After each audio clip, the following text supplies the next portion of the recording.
So the remainder of that is basically used to start paying off that unfunded accrued liability. I had mentioned, at the bottom on page 6, there's been a strong investment return thus far through September 30th, 24. We certainly believe that has, closed the gap. And if you substituted in that investment return and looked at liabilities at September 30th, you'd probably be looking about an 80% funding ratio currently. Item 7, negotiations with bargaining groups. Only about 20% of the active members are represented by collective bargaining groups. There have not been, any negotiations currently with respect to that group of employees. So they are subject to the same type of benefits available to the other 80% of the active members.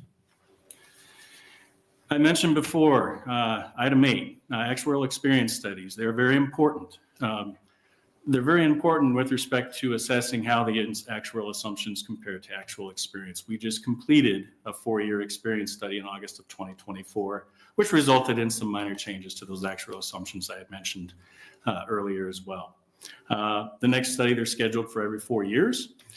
So we're certainly going to have that on the calendar as far as the next study. I mentioned before the investment return. It's a very, very, in fact, it's the most important assumption in the actual valuation. Current assumed return is 7%. It has remained at 7% since the inception of the plan. It is reviewed each year as part of the actuarial experience. I had mentioned earlier that the actual investment return has been 7.2% for the past 5 years. Looking back's easy. Looking forward is supported, though, by the current allocation basis, which certainly is supportive of a 7% investment return. 7% is a fairly common and assumed investment return in public systems. Some are a little higher, some a little lower. Last item before I mentioned was the actual evaluation report is completed January 1, 2024. Most recently was included in the actual documents submitted to the committee. And with that being said, I guess I'll open this up to the committee to see if there are any questions or comments with respect to the documents or what I've shared. Any questions from committee members? Senator? Thank you for being here. Thank you, Mr. Chairman. Certainly. Pleased to hear that the investments have been averaging more than the 7% assumptions. We have seen in my time here some 8% that isn't being met, and it really does understate the problems. So I think that's a good thing. I wanted to point out on the experience study, the word agency is misspelled. Uh-oh. But My apologies. I'll talk to Glenn about that. I should have noticed it also. We actuaries deal in numbers, not words. So. English was my weak spot when I was in school. Me too. So Thank you, though. Pleased to hear that you're looking like you're going to go over 80%, and you do have a plan to get to 100%, especially the 25-year fixed amortization. I encourage you to continue to use that method. Thank you. Thank you. Any other questions? Yes, Senator. Yes. Thank you, Chair. Thank you so much for being here. Certainly. I was hoping that maybe we could just take a step back and just maybe kind of simplify or contextualize some of the findings that you presented, which are really helpful. In your assessment, are any of our public employees' current retirement benefits at risk? With respect to the agency's plan? Yes. Currently, no. Okay. And in fact, I guess, I'm going to, before I state it generally incorrect. speaking, yeah.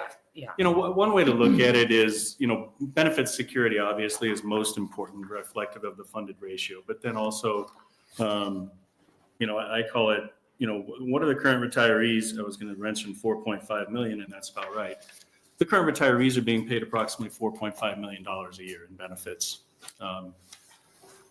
The current actuarial, the valuation base 52 million with a strong investment return. It's probably more north here, 50. I wrote this down.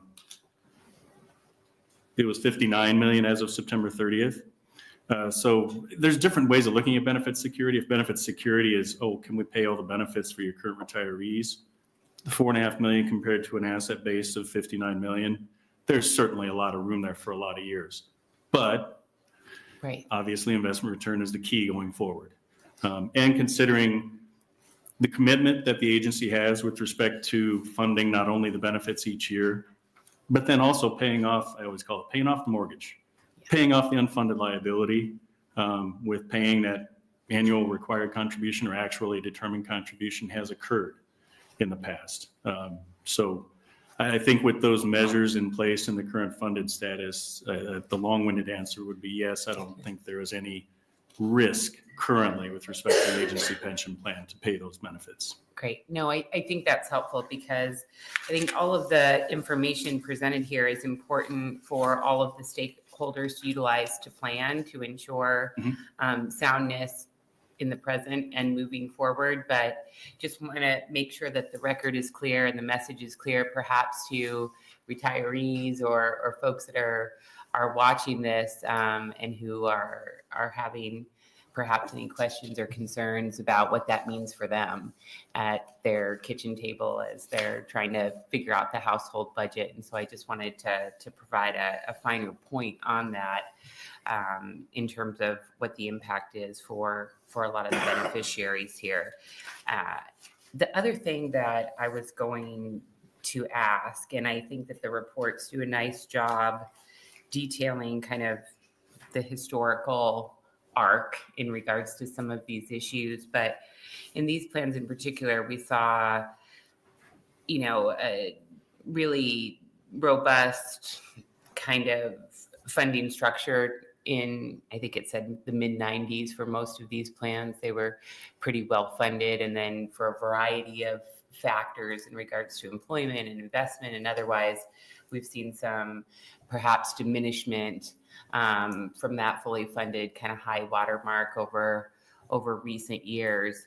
Can you maybe provide just some additional context to the committee about, what's the right timeline that we should really be thinking of when we're kind of looking at this from the big picture? I mean, of course, we don't look at year to year. I mean, that comes into play, but is it a 5-year? Is it a 10-year? Does it depend? I'm going to answer that question in Yeah. context from the agency's plan. Great. Rather than the entire pension systems Sure. of all the states or the federal government or private employers. With respect to the agency plan, because of the mixture of the liabilities, where you're talking nearly 60 to 61% of the liability being attributed to retired folks, we call it a mature pension plan. So being it's a mature pension plan, that would point towards you'd want to focus on a little bit lower in terms of time to look at that. So, the right way as far as looking at that, probably between 5 and 10 years, focusing most on how those investment returns are doing.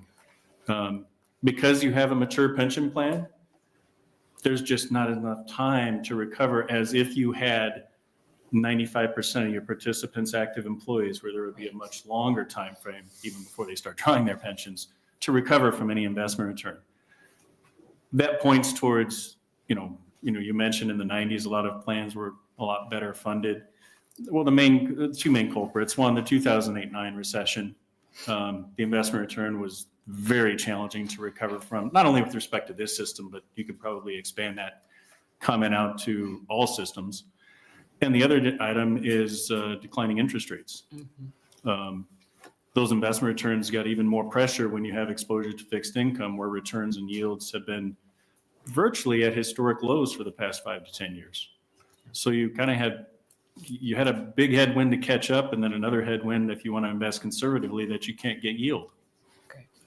Thank you. I appreciate that. Thank you, Chair. Any other questions? Thank you for your work and thanks for being here. Thank you. Appreciate the time.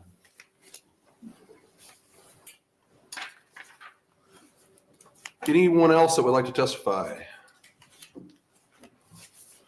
We're going to go ahead and call up the Regional Metro Transit.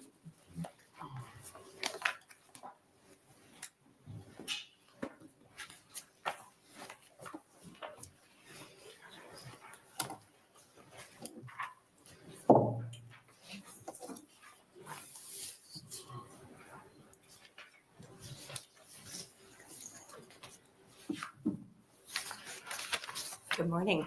Good morning. Chairman McDonnell, members of the Retirement Systems Committee. My name is Lauren Sensick, spelled that CENCIC, and I'm the Chief Executive Officer for the Regional Metropolitan Transit Authority of Omaha, doing business as Metro.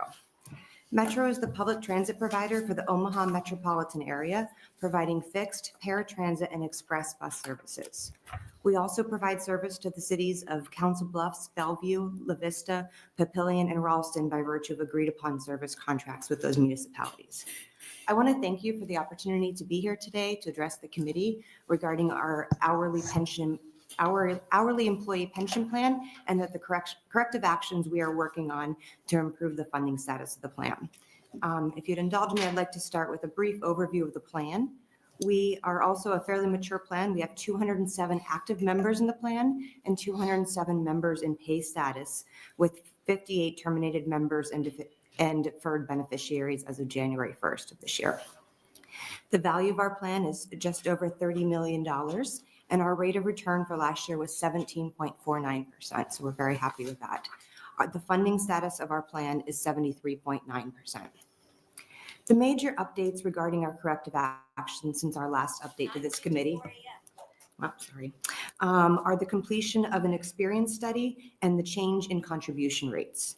This year, we completed an experience study also covering 4 years from 2017 through 2023, valuations that resulted in numerous updates to our assumptions, including pay increases, turnover, retirement ages, plan expenses, and contributions.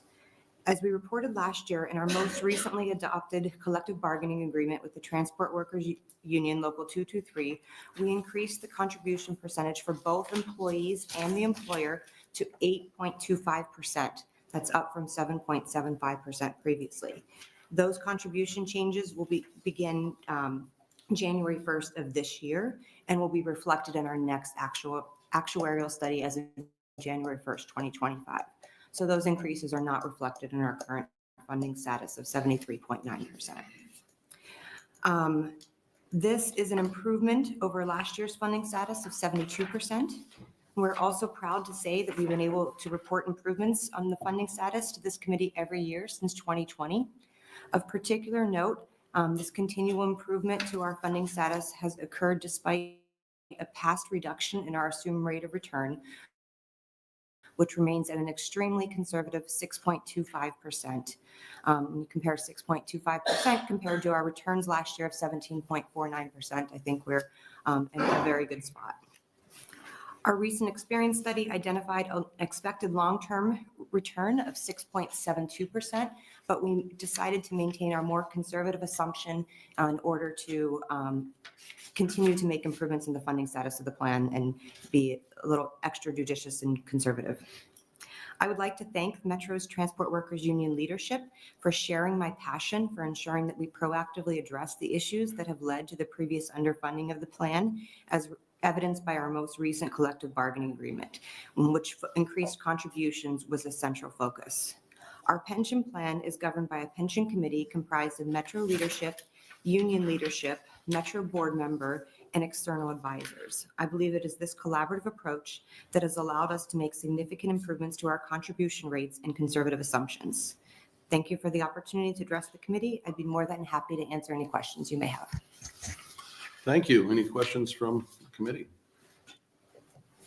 Senator Clements. Thank you, Mr. Chairman. Thank you for being here. I'm looking at this chart where the last 3 years you've not paid 100% of the ARC contribution. Do you know why that is? The reason we did not reach the ARC contribution was really based on those contribution rates that were set in our union contract. I am fully confident that moving forward, we will meet that ADC be at 100%? I think we'll probably exceed that, yes. So, I mean, if you look at really the required dollar amount in 2023 being over $1 million, and with the assumption changes, we're actually looking at that ADC coming down quite substantially, while our contributions will be greater than in previous years. Right, and I think that's important, and you've been exceeding the 6.25% assumed rate of return also, right? We absolutely have. Obviously, there's some blips. 2023 was a rough year for us, but we received 20% in 2020, 14 in 21, 12 in 22, negative 15.76 in 23, and 17.5 this year. I see that. All right, thank you. Thank you. Any other questions? Thank you for your work and thanks for being here. Thank you very much.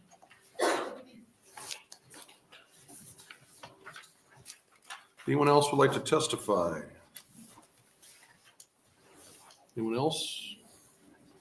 Douglas County, you're up next.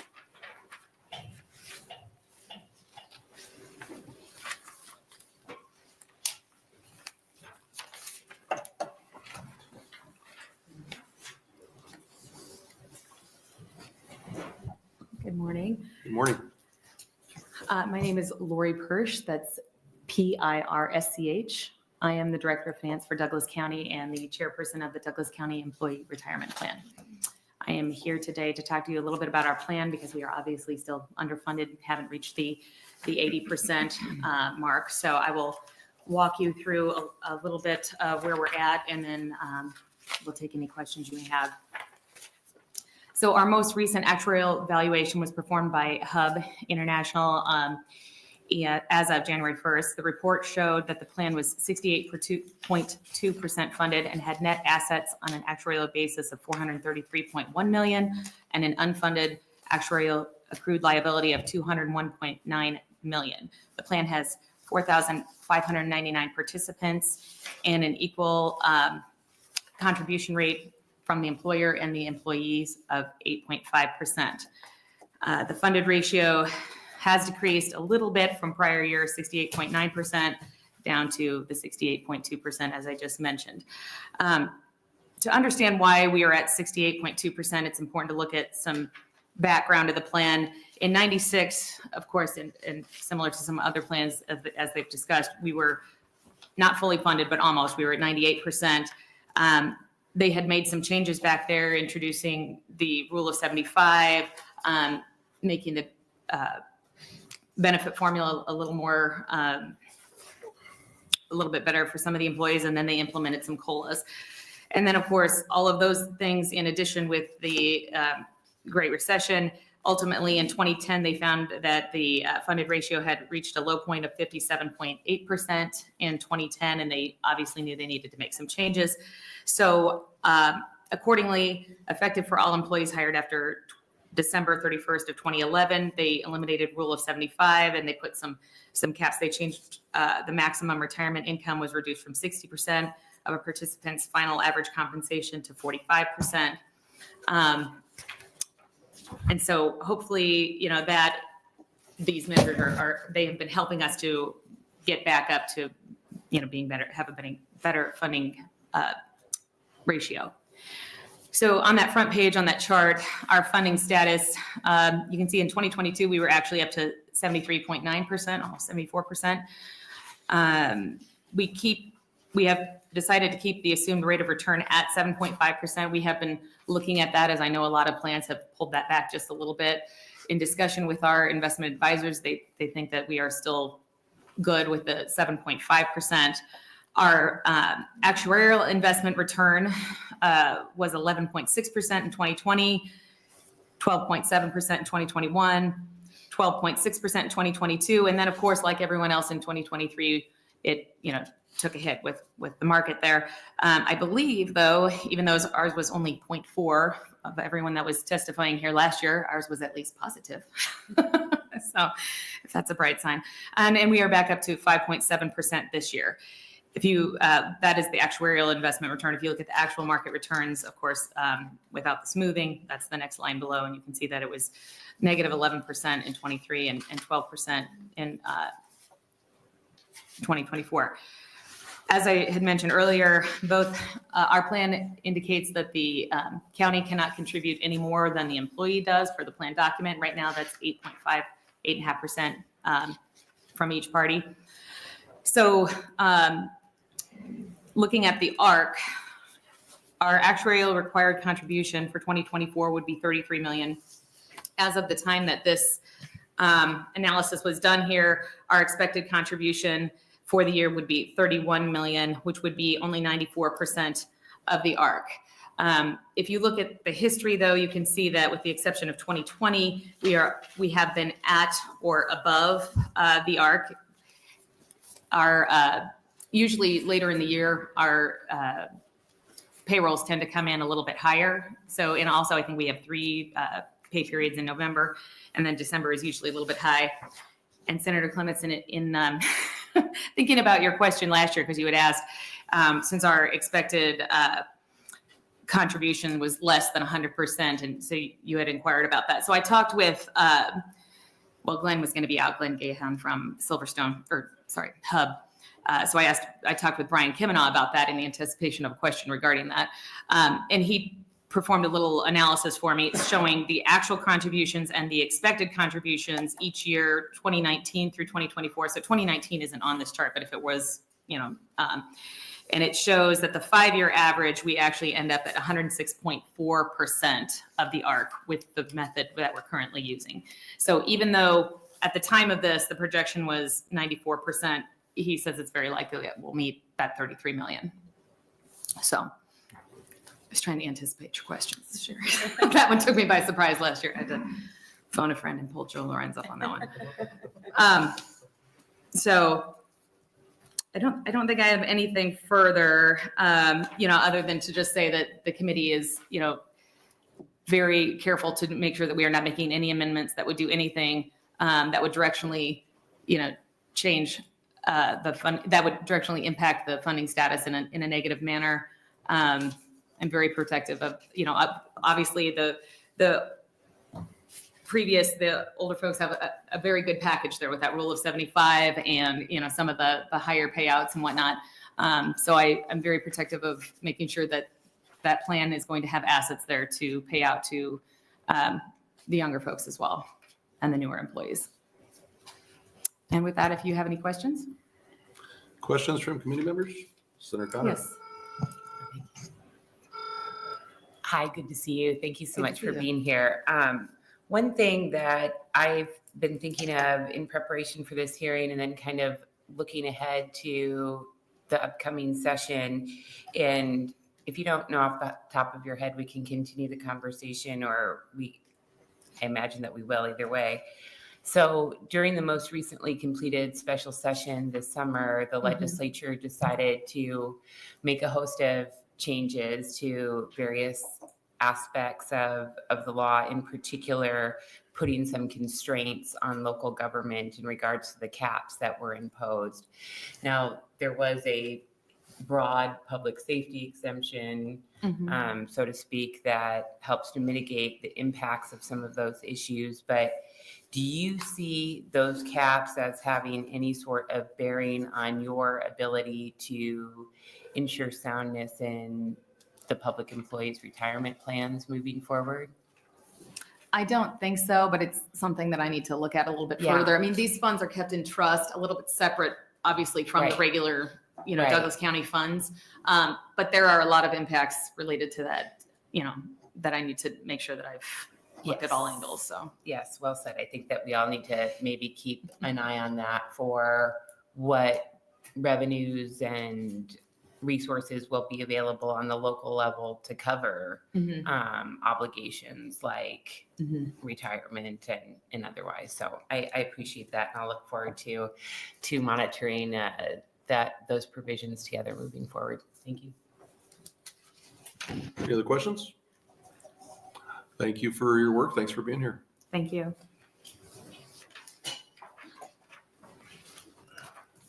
Anyone else that would like to testify? Anyone else? OPPD, you're up next.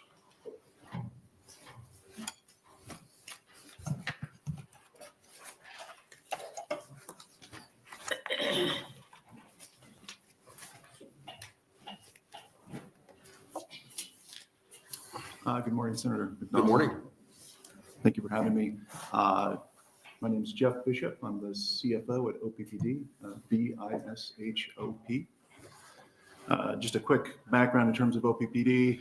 We're serving power in 13 counties in eastern Nebraska, roughly 900,000 customers we serve. In terms of our plan, the asset values 1.3 billion on an actuarial valuation. We have participants of 4,700. Again, want to thank you for the opportunity to come talk to the legislature. Do you want to call out some of my counterparts? John Thurber, who's not here right now. There we go. John Chulis, as well as Seth Foyles. Thank you for attending as well.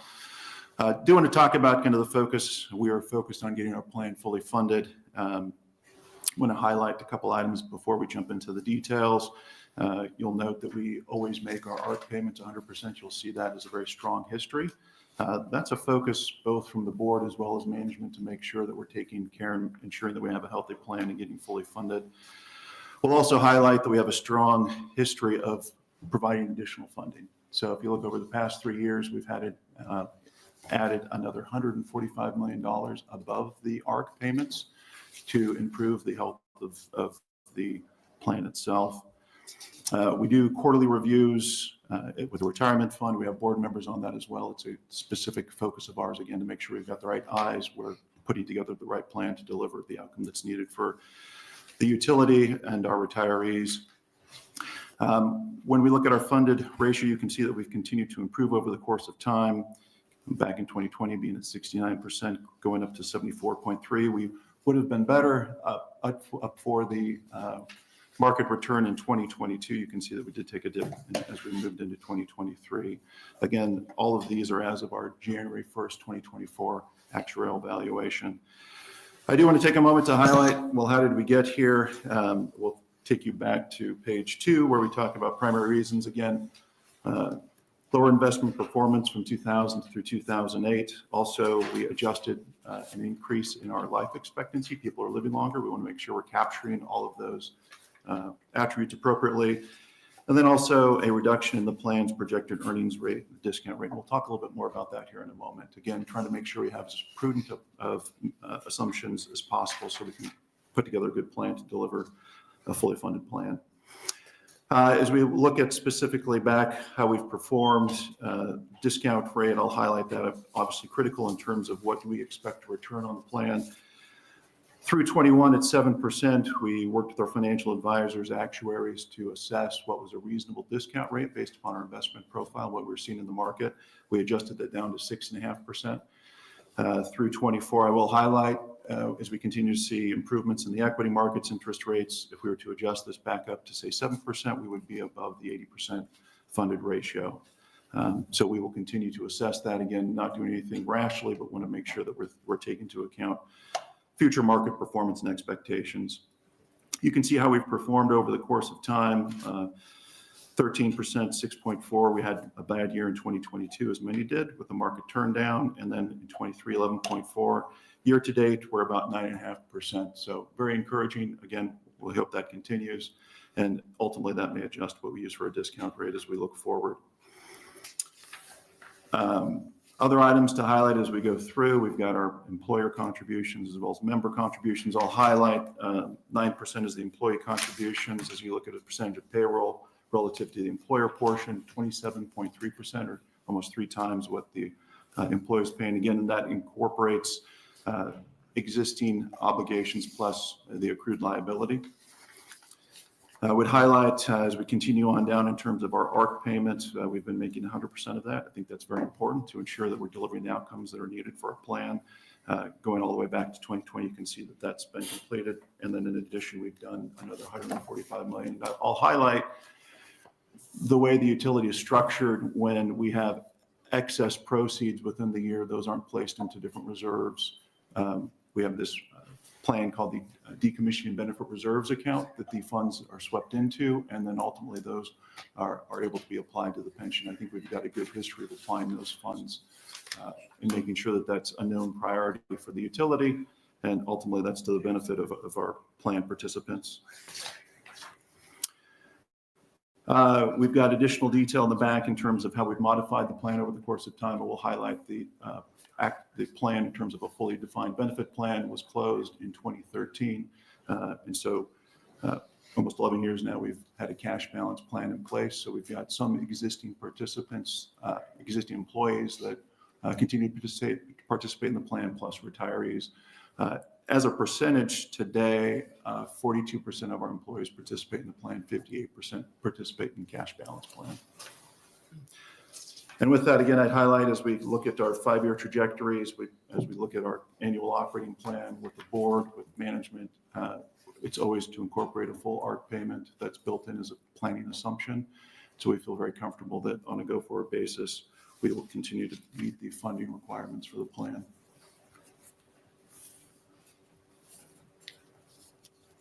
I open up for questions. Any questions from the committee members? Senator Clements? Thank you. Thank you for being here. You're just commenting about the cash balance and the defined benefit plan. Are new employees able to pick which one they want to participate in?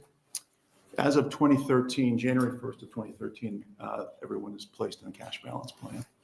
All right, so it's, the defined benefit plan is maturing, but you still have what percentage of active employees are in the defined benefit? I can get that for you. We've got active employees of just under 1,900 with retired participants being at just under 2,400. So, okay.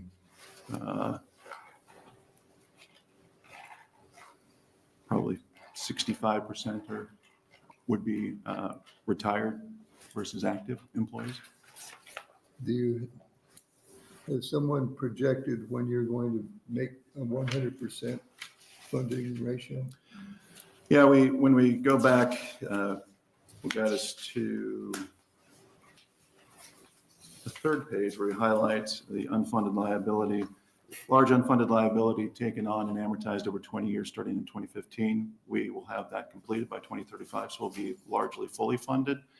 As we look at our unfunded liability today and then take that out for 20 years for full amortization, that would take us to 2044, but we expect to be in the 90+% range by 2035. All right. Thank you. Senator Conrad? Thank you, Chair. Thank you for being here. I think this information is really helpful, and I was hoping to, again, maybe just take a step back, or maybe you can help us set for the record or help to educate the committee or other ratepayers in the OPPD jurisdiction. But I did see that in the paper recently that OPPD is kind of moving forward with a fairly significant rate increase for most ratepayers, kind of across the board for a variety of different reasons. What impact will that have in terms of resources available to you to help take care of these or other obligations?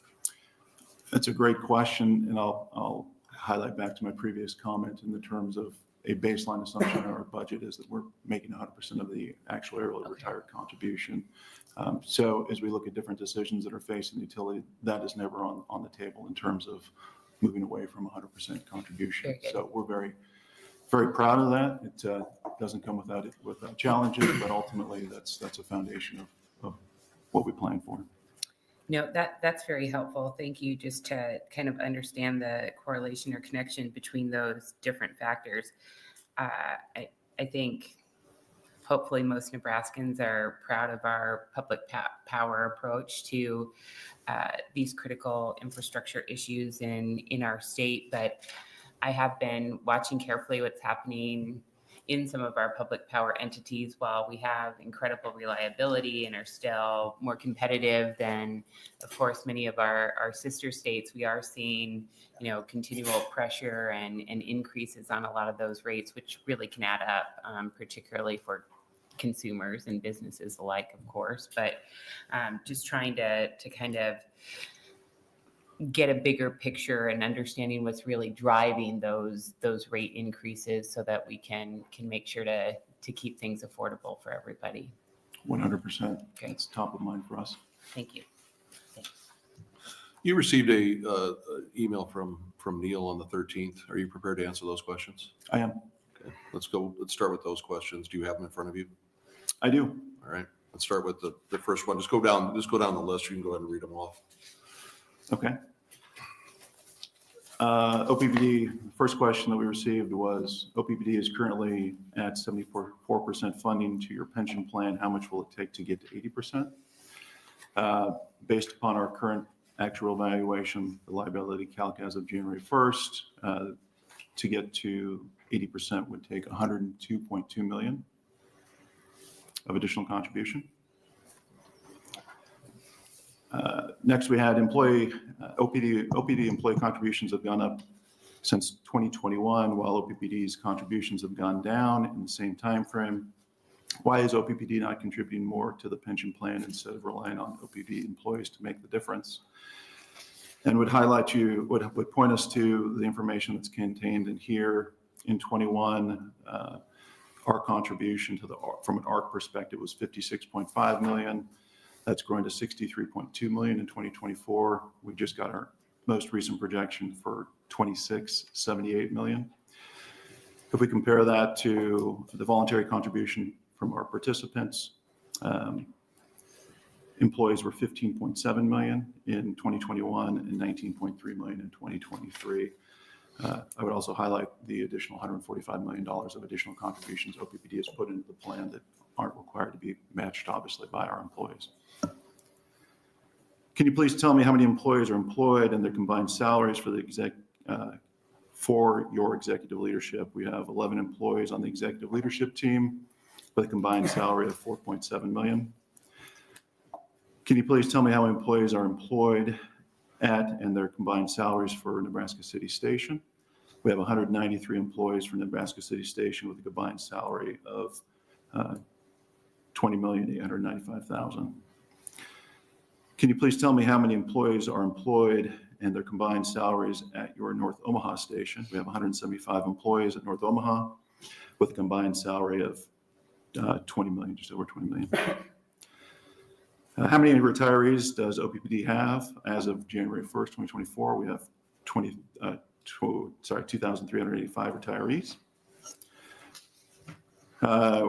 Next question was, in a recent interview in the American Public Power Association, Javier Fernandez stated he is standing on shoulders of giants. The assumption provided was, I assume he was meaning your retirees. Are you going to have a cost of a living adjustment for OPPD retirees? We get this question at a reasonable frequency. At this point in time, based upon what we're currently looking at, we're not planning to do a COLA adjustment. Again, what we're trying to focus on is making sure that we get the plan fully funded. That's our primary focus, so that we can make sure we're delivering on those obligations we do have to our retirees. So at that point, if the plan was fully funded, would you then look at the cost of living adjustment? We would consider that. And at what point do you think what would be your idea of a fair cost of living adjustment? Have you had those discussions? We have not looked at specifically what that percentage would be. We would go and look and see what current CPI would be, what other comparable benchmarks would be, and determine it from that point.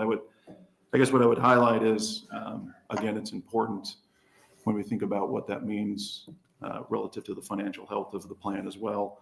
A 1% COLA, so just 1% to the traditional plan participants. Now, keep in mind, we've got 58% of our existing employees that wouldn't be subject to this. So we're just talking for our retirees, which would present a little bit of an equity issue. But the ARC payment for that would be $15 million. That's a little over 1% in rates that we would increase for our current customers. The important piece to highlight there, though, is not just what that means for rates, but ultimately when we do our actuarial assessment. If it's an ad hoc COLA adjustment, that's assumed to move forward for purposes of our actuarial assessment for every year that there will be a COLA. So ultimately that 1% works out to $140 million of additional obligation that's assumed, or a 6% reduction in our funded ratio. So that's an important consideration as we look at this. The other piece I think that gets lost from time to time is the retirement plan benefits that we've got for our employees. The retirees have a medical as well as life insurance benefit. We spend $18 million a year on that for our current retirees. Again, that's above and beyond what's oftentimes offered. And then also we have a 401k and 457 plan plus a match. So we try to make sure that there's plenty of options available for folks. Go on to say that I've learned that OPPD's budgets for a yearly 3% merit salary adjust for all OPPD employees other than the executive leadership team. Your executive leadership team seems to get merit and periodic market salary adjustments. How often do you perform market adjustments and assessments for OPPD's executive leadership team? That was the question that was posed, or as an observation. Performance assessments, we do those. There's done for all exempt employees, including the LT, on an annual basis. So it's part of our performance process. For 24 and 25, the merit salary budget was 3.5% above the 3%. And that was also what was applied to ELT and all exempt employees. From time to time, we do have different market assessments which come through. There have been a couple that have been put through for the ELT. We've also got those that happen for employees too, as they change positions or as it's determined that there's a necessity to do a market assessment based upon parameters of their role. And again, that's done across all employees from an exempt perspective relative to our bargaining employees. That's part of the 3-year contract. Again, we look at what their current rate of pay is plus any market parameters. We go out and we look at publics as well as IOUs to make sure that we're getting an assessment of what the current market is necessitating. Next question was, do you include investor-owned utility executive salaries in your executive leadership team market adjustments and assessments? Yes. So if they're similar size, revenue, and have a similar job, we will include that. I think it's important to note that we only take into account base salary. So when you look at an investor-owned utilities compensation package, there's a base plus short-term, long-term, as well as stock parameters that are typically included. Typically, those I would say are 2/3 of their compensation. Those are not included. We only use their base salary. The question was, do you commensurately do that with your other employees as well? And we do. So we've got folks right across the river, Mid-American, who's an investor-owned utility. We've got a lot of people down in Kansas City with Evergy. There's a lot of other places that folks can go. So we need to make sure that we're staying competitive and that we're taking into account both the publics as well as investor-owns, because that's what we're risk of losing our employees to.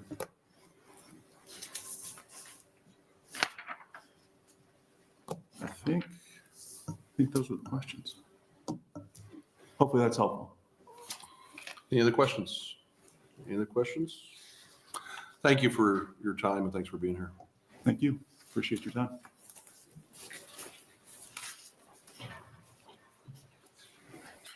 Anyone else would like to testify?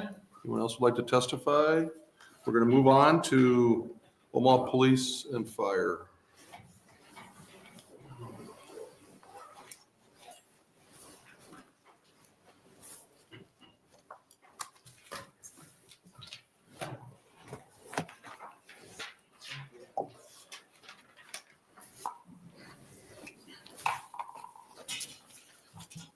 Hello.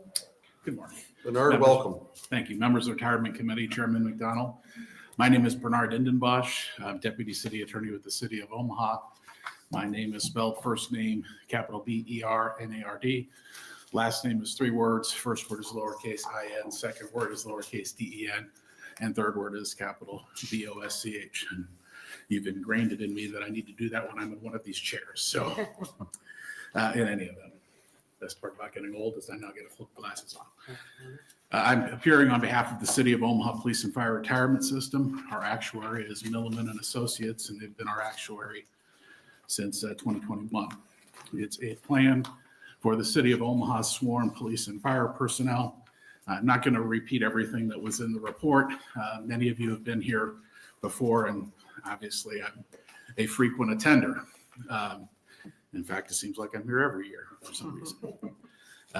But obviously, the police and fire pension system for the City of Omaha was in very rough shape. I think at its lowest point, it was funded at approximately a little bit less than 43%. And that was after the recessions in 2008 and 2009. We are a little bit more than 10 years into pension reform that emanated from a commission that was appointed by then Mayor Mike Fahey. And that pension reform was implemented by police in late 2010 and by fire to go into effect at the beginning of 2013.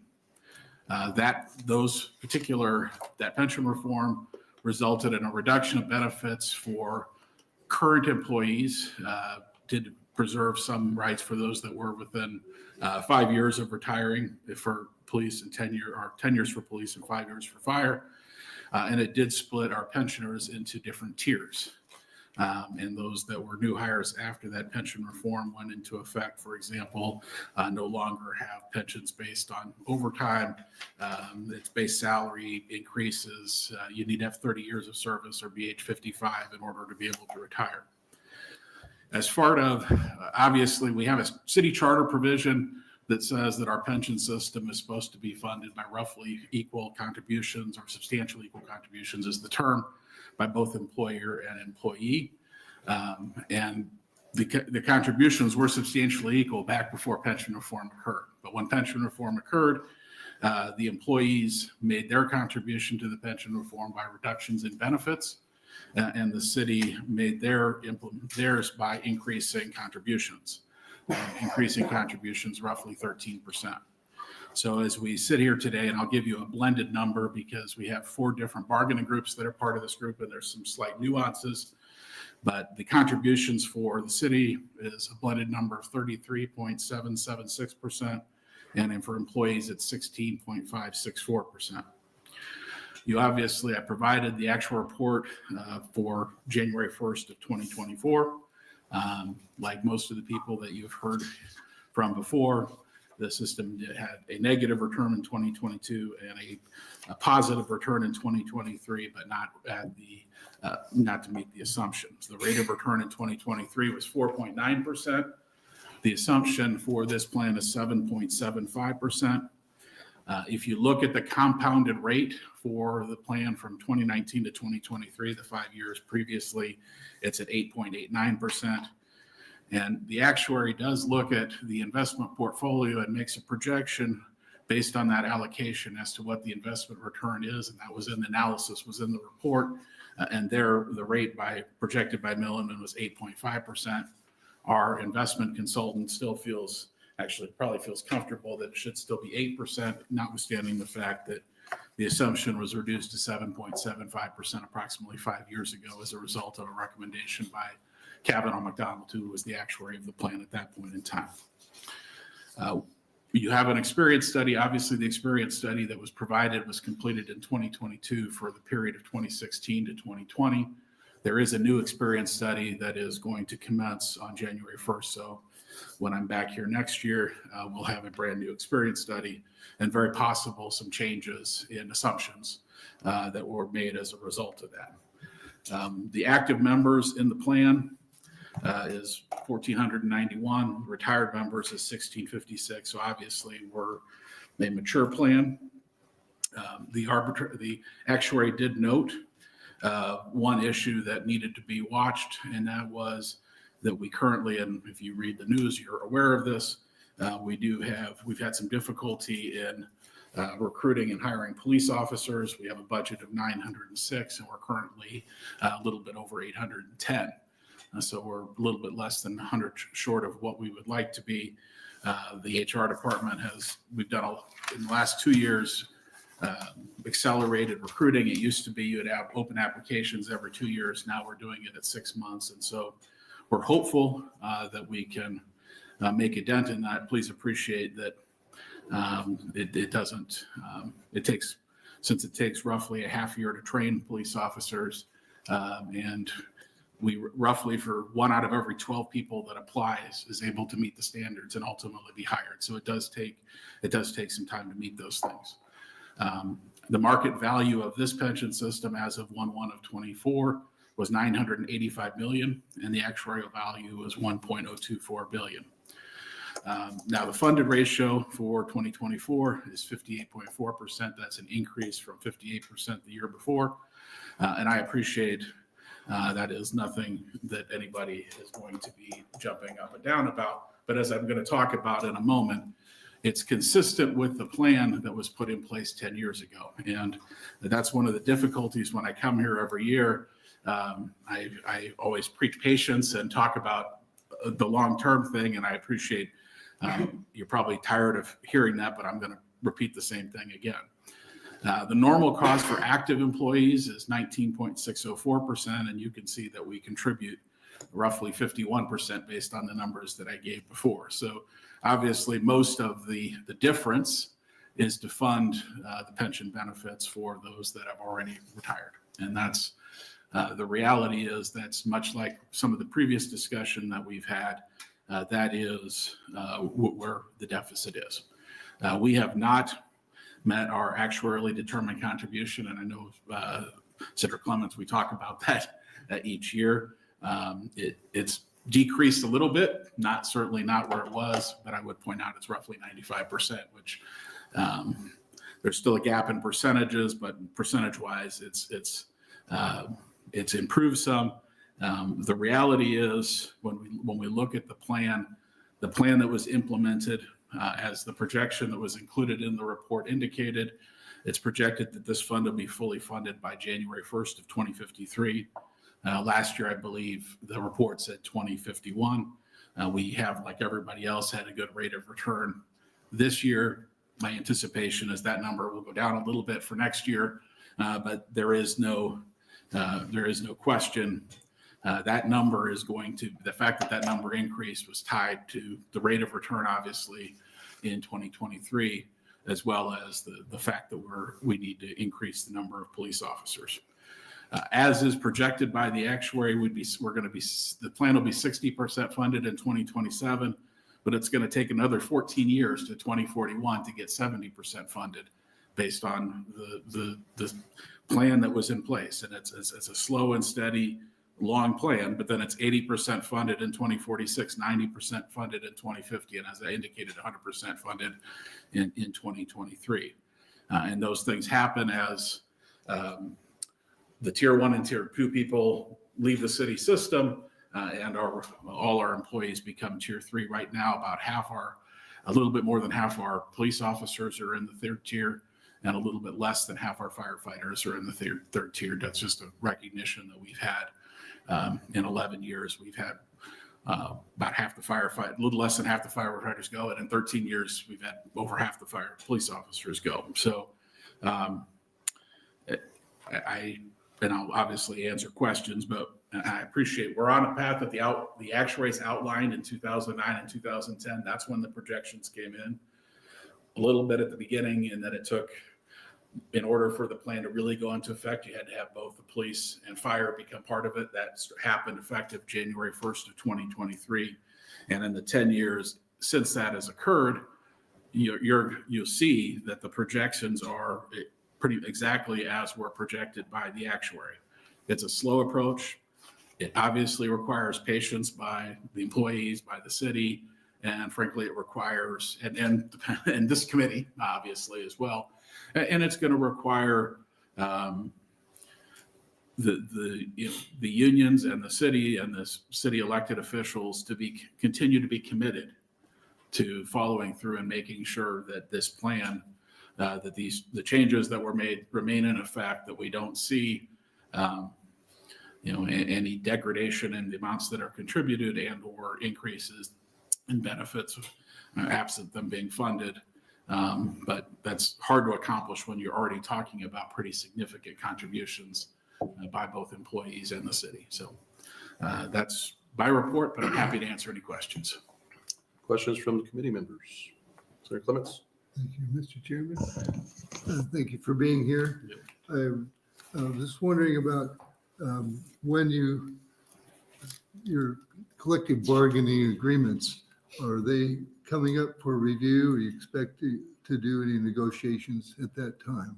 So we have there's 4 groups that are affected. Police and fire management are relatively small, so I won't really address those. The police contract, which is the largest group that's part of this system, their contract expires at the end of 2025. So we will likely start negotiations next year for years beyond. And then the fire union, we just entered into a contract with them, and I believe that goes through 2027 or 2028. I don't recall exactly, but I think it's one of those 2 years. And what retirement plan changes, if any, were made at that time? So the only, in the most recent fire contract, the only change that was made was for tier 3 fire employees. Those are employees that were hired after January 1st of 2013. Those employees their widows received a widow's pension of 50%. Tier 1 and tier 2 employees, which are other employees, their widows received a benefit of 90%. There was a feeling that was inequity and not necessary. And granted, the pensions for the tier 3 people are substantially less, likely to be substantially less than the tier 1 and 2 because they don't include, overtime is not included, nor is their career overtime average. So that the tier 3 widow's pension was changed to match that. The actuary determined that to be, I think, 0.25% of payroll, and both the city and the union split that additional cost and increased contributions as a result. I would expect a similar change for police. Their tier 3s are at 50%, and most police are, all the tier 1 and 2 are at 75%. I anticipate that they're going to ask that they match the rest, and to the extent if that occurs, there's obviously cost to it, and that cost has to be accounted for before it would be agreeable. All right, just to I think I might have missed, what's the tier 3 widows percentage? So now? the tier 3's widow percentage before the change was at 50% of their retirees pension, and for tier 1 and 2 it was 90%. So anybody who was hired prior to January 1st of 2023 that retired, if they were to die and their widow met the rules of being a widow under the pension system, they would get 90%. If you were hired after January 1st of 2013, it was 50%. So that was increased to be consistent within the department. So tier 3 is now 90%. Correct. Right. And there's going to be adjustments in funding to increase funding to account for that? There already has been. When the contract was adopted this spring, both parties started putting in an extra 0.125%, which was half of the total cost of doing that. Thank you. Sarah Conrad. Yes. Thank you, Chair. Thank you, Bernard. Good to see you. I was hoping just to continue the conversation in regards to how the city's coming in, perhaps, below the recommended contributions. And I was hoping that maybe you can just provide some more information for the committee about the budgetary and policy considerations that city leadership is balancing or weighing when you have a recommended contribution and you're saying, nah, we're not going to meet that. We're going to spend our resources someplace else. What's the thinking at the city about what's more important than meeting the recommended contributions for your employees? Please appreciate that it's not a matter of not being important or not important. That has nothing to do with the discussion. Okay. And we have this discussion with our actuary on times. A lot of public pension systems, the contributions are negotiated through union contracts, and that's what ours is. Right. We have a charter that says that they're supposed to be substantially equal, and one of the reasons I explained the difference is because of it. Because of that particular charter provision, it's been the opinion of attorneys, actuaries, others, that we don't have the ability to unilaterally put in $2, $3, $4 million to make up the difference, because that's what the difference would be for this system is, $2 to $3 million. So it's not a matter of if there was a will or not. there's a feeling that we have a charter that would prohibit us from doing that, because then you'd have the city making a unilateral contribution without the employees contributing. Now, please appreciate the actual determined contribution is an important number, but if you don't meet that number, doesn't mean the system isn't going to be fully funded. And that's clearly, if you look at the actual report, because I've had this discussion with Yeah. Milliman numerous times. Yeah. Now, because there's actually a line in one of the tables that says if you made the actually determined versus not, and it effectively means that we get fully funded 2, 3, 4 years earlier. So it's not a matter of, you're not progressing towards fully funded, but obviously it's an important number. We'd like to meet it and Right. And quite frankly, if they hadn't changed the assumption from 8% to 7.75% 5 years ago, we probably would meet it. That doesn't mean the pension system's in better shape. It just means the way the math works and the way the assumptions go. And I know one of they're doing an experience study, and if there were a recommendation to reduce the actuarial assumed rate of return, and I would come back here next year, you're going to see we're going to be funded at a lower ratio if that actual rate of return is lowered. I mean, that's the reality of the math. And that's the same thing that happened. If we were still at an 8% rate of return, we would probably be funded at a slightly higher ratio, because that's assuming that we're going to get those returns prospectively. But we made the change based on the actuary's recommendation, because that was prudent for the plan. So I think, I don't mean to diminish the importance of actual required contribution, because it's an important benchmark, but it is just one benchmark. And as you look at, that's why we asked the actuary to put that line in the graph to basically show that it doesn't change, that it doesn't mean you're not going to reach that fully funded status, but it is certainly not as fast. Okay, I appreciate that response. I'm not 100% in agreement, but I appreciate the response and understanding more about some of those considerations from city leadership perspective. Thank you. Senator Clements. Thank you, Mr. Chairman. Now I you're think gonna be you're fine. referring to page 13 on the January 1 valuation. And I see a graph that looks like if you use the actuarial determined So contribution, that 2044. You're correct. 2044, you So get 9 years. 100%. But using what you've been doing, It'd be 2053. 2054. Yeah. So it does make a 10-year difference in the funding, No, you're correct. I fully funding. misspoke. So it's, we've seen other plans projecting 2044, and 2054 seems like quite a long ways out. But It does. I'd sure rather see it be a 2044. And I also, you've explained the charter restrictions in the past, and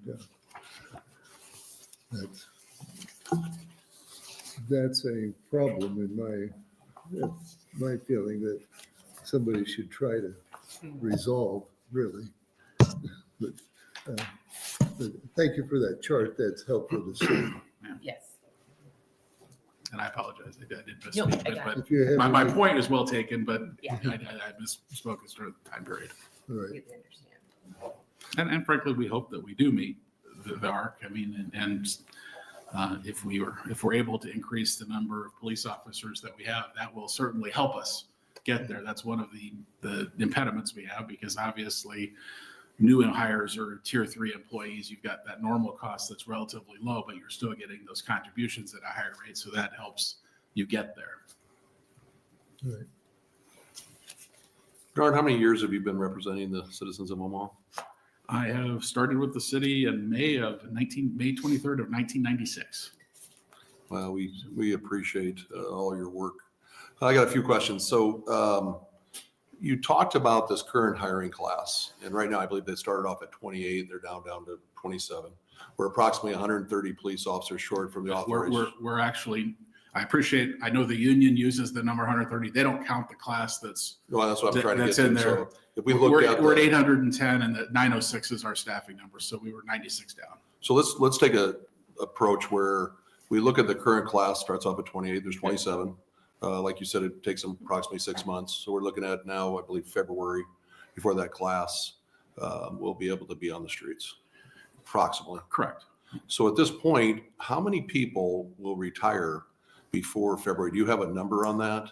I don't know. I can certainly find out because obviously, as you know, people tend to retire in bunches when they reach their year. And I don't know if we have a police class that started between now and February.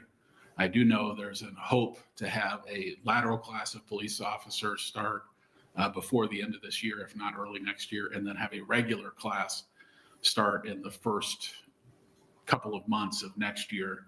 But yeah, I mean, I can certainly find, I just don't happen to know when the class started. And then the other variable anymore, it's really how many people finish their drop, because we find that 75 to 80% of police officers enter into the drop. So it's not, it used to be, you could just look 25 years after people started, that's when they would drop off. I would need to look at when the class that started 30 years ago will finish their drop, and then also. So I mean, I can certainly find out the information, but off the top of my head, I don't know when that class is. And just to clarify, so approximately 75% are taking advantage of the deferred retirement option plan, roughly? Yeah, roughly. Okay. The number is a little less now than it was a couple of years ago. So just to make it easy, we'll go ahead and take the class currently, subtract it off the 130. So let's just say we're 100 short. So right now, looking back at 23, how many at the end of the year, the calendar year 23, how many were we short? Do you know off the? I think based on the actuary, we were like 798. So I mean, and we had a class this year. We had a class earlier this year of 20 something.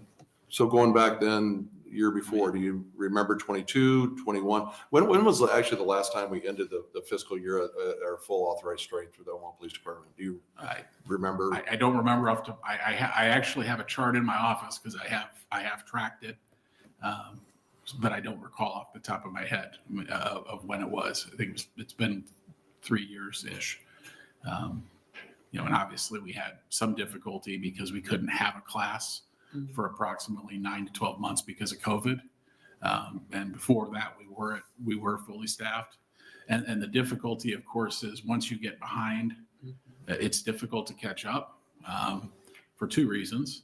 One, obviously, if we have a class of, let's say we have a class of 35 a year that's going to retire, that means to increase your numbers, you need to hire more than that.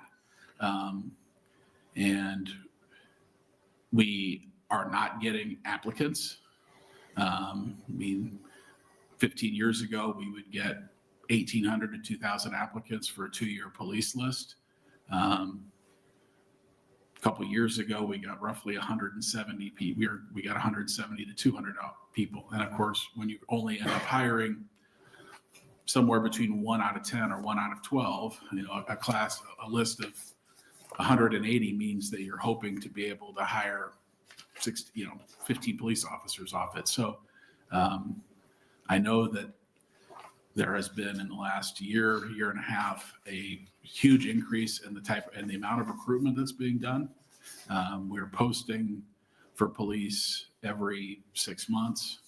And there has been a lot of effort to try to speed up the process from when you take the test to when the class would start. But obviously you have to do the testing process. You have to do a background investigation. You've got to do polygraph. You've got to do medical and psychological. All those things have to occur. And it does take several months for those things to occur. But you're absolutely right that it is going to take a little bit of time, because for 35 people leave, if you want to increase your numbers by 35, you got to add 70. That's the nature of the beast. And same thing for fire service. Do you know what's budgeted in the Omaha Police Department for recruitment? I really don't know. I certainly can find out what they have. I know that they do some recruitment. I know the HR department does a lot of recruitment. I mean, there's, and I know that the HR department has even done a summary relatively recently of what recruiting things were done for this year, but I'm not aware of it. It's not something that I'm aware when they have events sometimes, but not necessarily involved in the actual recruiting part. Well, when you get a chance, could you please send that to us, and also look back at the last time they were, within reason, 95% of their authorized strength at the end of the year, going back to whatever that year might be, 20 or 21. We'd appreciate those numbers. So last time authorized strength, and then police recruitment budget. Any other questions? Any other questions? Again, Bernard, having a chance to watch you represent the city of Omaha and having a chance to work with you over the years, you do a great job, and we appreciate you. We appreciate you being here. Thank you. No, thank you, and I appreciate it. I know you're probably all tired of seeing me, but that's. Never tired of seeing you. No, You might be tired of seeing maybe it. tired, maybe tired of my message. How about that? Chairman, I get another meeting. Okay, all right. Omaha Civilian Pension Plan. Is there anybody else that would like to testify? Bernard, you're back up. All right. Shocking. All right. Members of the Retirement Committee, Chairman McDonnell, my name is Bernard Indenbosch, Deputy City Attorney with the City of Omaha. Last name is first name is Bernard, spelled capital B-E-R-N-A-R-D. Last name Indenbosch, lowercase I-N, lowercase D-E-N, capital B as in boy, B-O-S-C-H. I am appearing on behalf of the City of Omaha Employees Retirement System. The actuary is also Milliman and Associates, and it's a plan for the city's civilian classified civilian employees.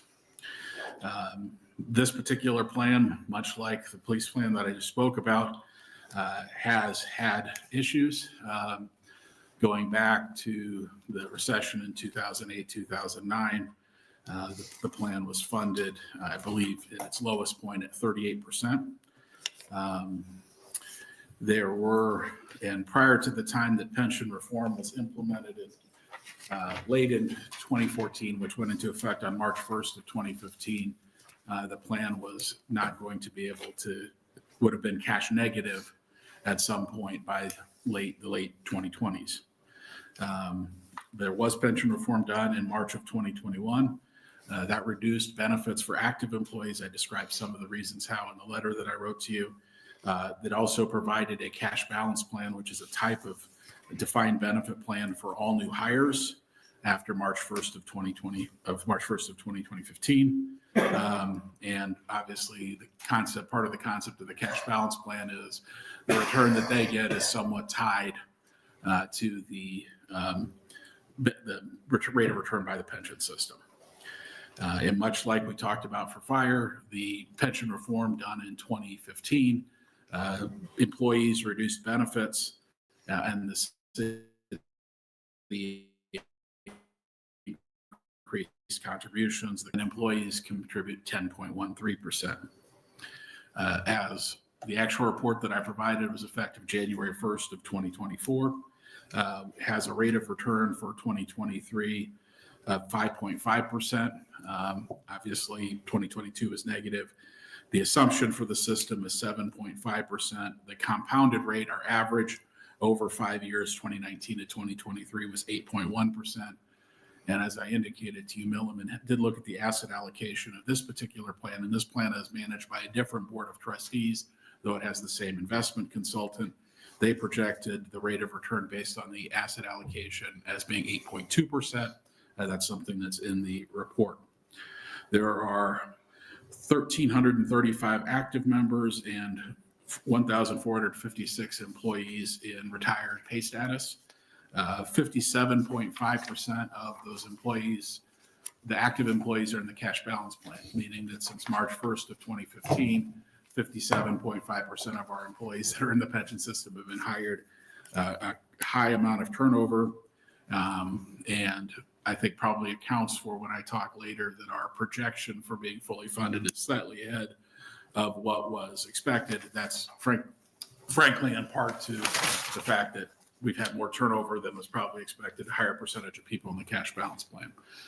The market value of the system as of January 1st of 2024 is $269 million, and the actuarial value, $282 million. The funded ratio as of January 1st of 2024 was 54.0%, an increase from the 53.4% that it was as of January 1st of 2023. And as I talked about before, the normal cost for active employees is actually 10.088%.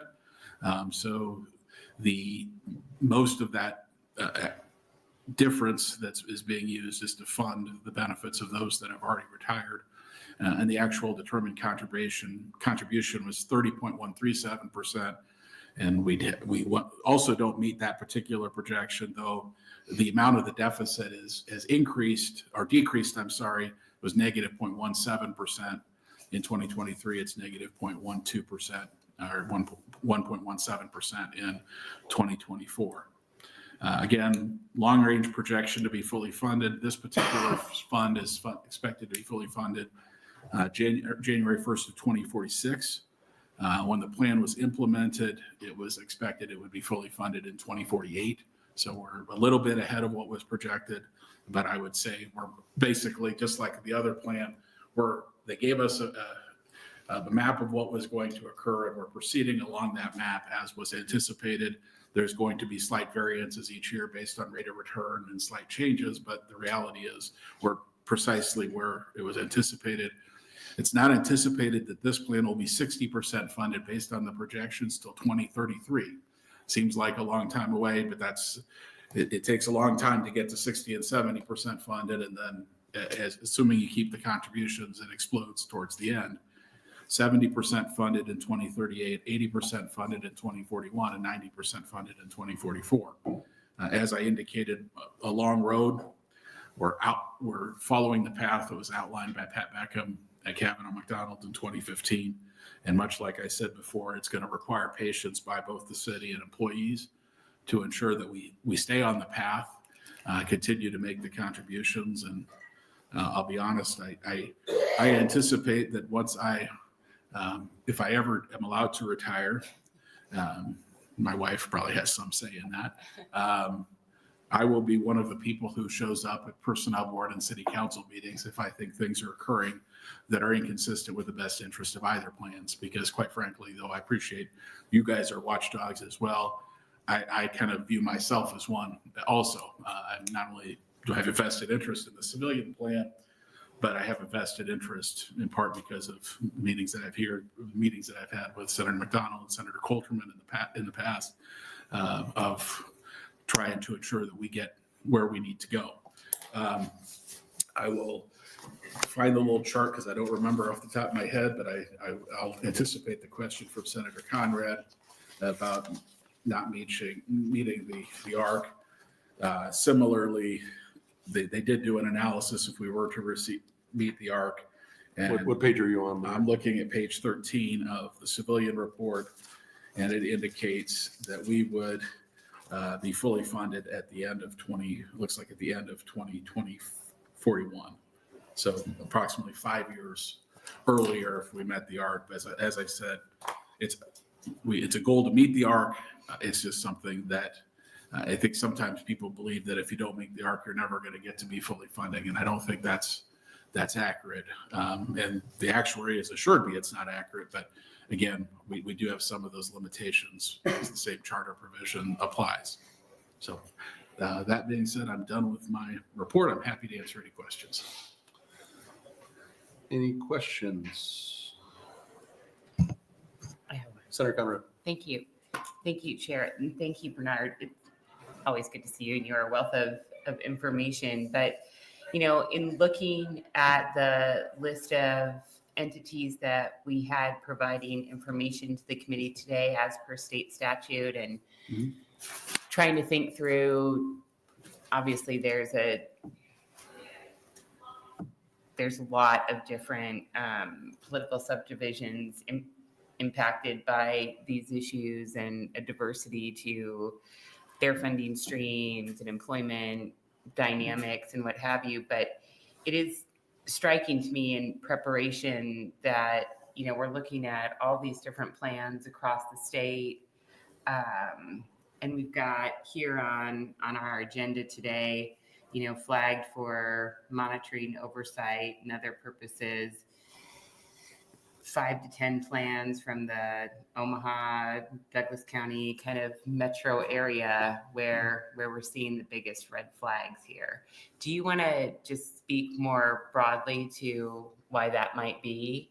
Is it sheer volume? Is it any instances of poor investment choices or other decision making? I mean, why are we seeing these red flags the most in our largest communities? I think there's probably more separate pension plans in those part because you don't have a single state pension plan Right. that covers it. I don't think you can say there's one particular reason. I appreciate there may be concerns about investments by one or more of them. I don't think that's ever been, the investment portfolio has ever been an issue that's been discussed with either of the Omaha plans.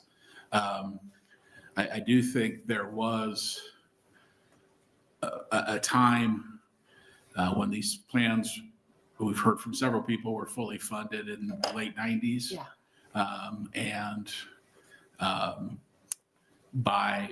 After the recession in 2008, 2009 that's been talked about, many of the plans were in worse places. There were a number of increases in benefits, particularly with the city plans. I know that those were, at the time that they were negotiated, were actuarially evaluated. But obviously it's pretty clear that for whatever reason that forecasting didn't seem to coincide with what actually happened, because even before that recession in 2008, 2009, we were seeing a trend towards these plans not being funded at the rate that they were funded before. And I don't know why that is. I hate to say this, I really didn't get super involved in this kind of, in the pension issue till 2008, 2009, 2010. I was aware of it. I had some involved in a collective bargaining before that, but I wasn't necessarily involved in the percentages. We did have, I think if you look at 2008, 2009, those 2 years are something we've only seen in our national economy 2 or 3 times. And obviously that contributed to it, but I don't know that there's one overall thing. Maybe the actuarial advice that was being received was from similar people. I don't know if that's the case, or assumptions that were being made were similar. But I do think part of it is probably there's a higher prevalence in separate pension systems because the bodies are bigger. And I think it's probably fair to say, could we have had something in place to try to correct these issues in 2008, 2009, 2010, and done it earlier, and we would be further along. In hindsight, certainly, I think that's a fair thing to raise. But I don't know that there's one overarching thing that I can point to. And I tried to answer your question. Hopefully, It's helpful to just kind of take a step back and think about it from the bigger picture, because I'm wondering kind of about, for lack of a better term, kind of the cluster of red flags popping up in Omaha and Douglas County area when, other plans, generally speaking, on the state level or in other political subdivisions aren't finding the same types of imbalance or challenges. And, ultimately I'm just trying to get a better understanding of the why behind that this statute and these hearings help to prompt.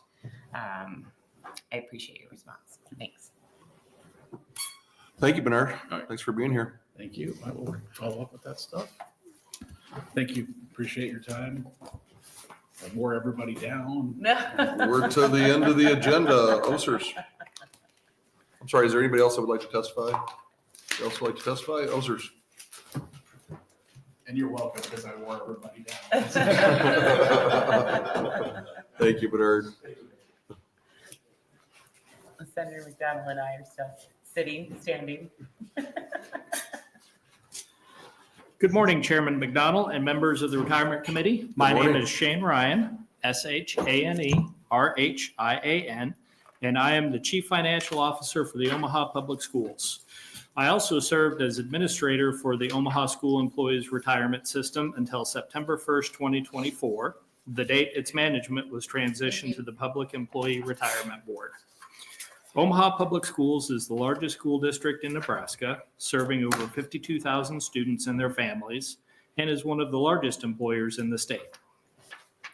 I want to start my testimony by thanking the members and staff of this committee and the staff of the Public Employee Retirement Board. In my brief time as the administrator of OSERS, I have had the opportunity to work with many of you as we continue to do everything that we can to solidify OSERS. As you know, these past several years have been transformational for OSERS.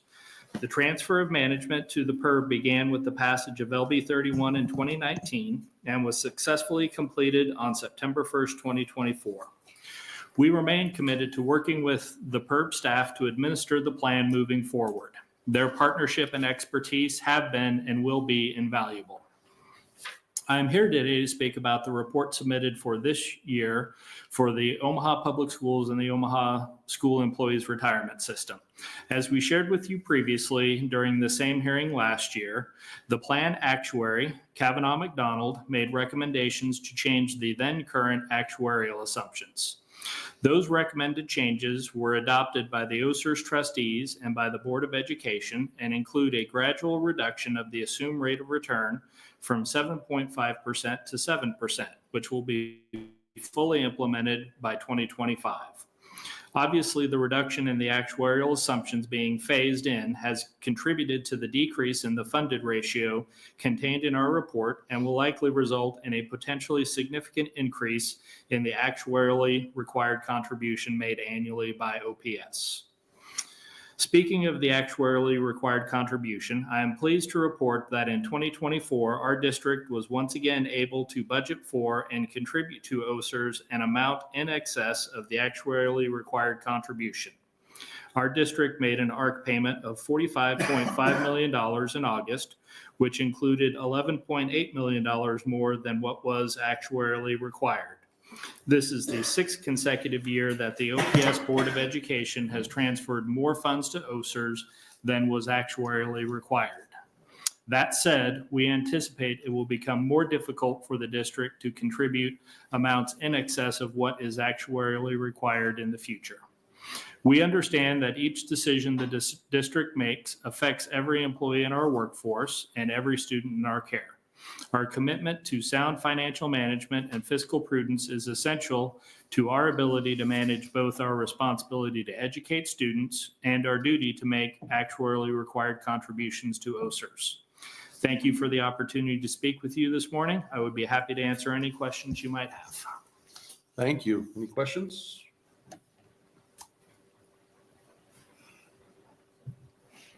It's just you and I. The last two standing. We don't have quantity, we got quality on the That's committee now, so. No, I don't think I have any right now. I know that we've discussed these issues with OSERS frequently at the committee level. And it's definitely good to get an update on things, and particularly the transition components that are moving forward. And I know I've had a chance to talk about these issues with the teachers' representatives and briefly with other stakeholders, including at the PERB director and otherwise. So I think we're making steps forward in terms of ensuring soundness, but indeed still have a lot of work to do together. It is a long road ahead, and as the previous testifier on the City of Omaha plan said, it's slow and steady that wins the race. And so we we didn't get here in a day, and we aren't going to fix it in a day. But we are committed to making the ARC payments on an annual basis, understanding the significance of that within our budget and our responsibility to educate students. But we are committed to getting there and being fully funded in 2049 per the most recent actuarial study. Thank you for being here. Thank you for your work. Thank you. Anyone else would like to testify? Anyone else would like to testify? Thank you all for being here. Happy Thanksgiving, safe travels. God bless. We're done.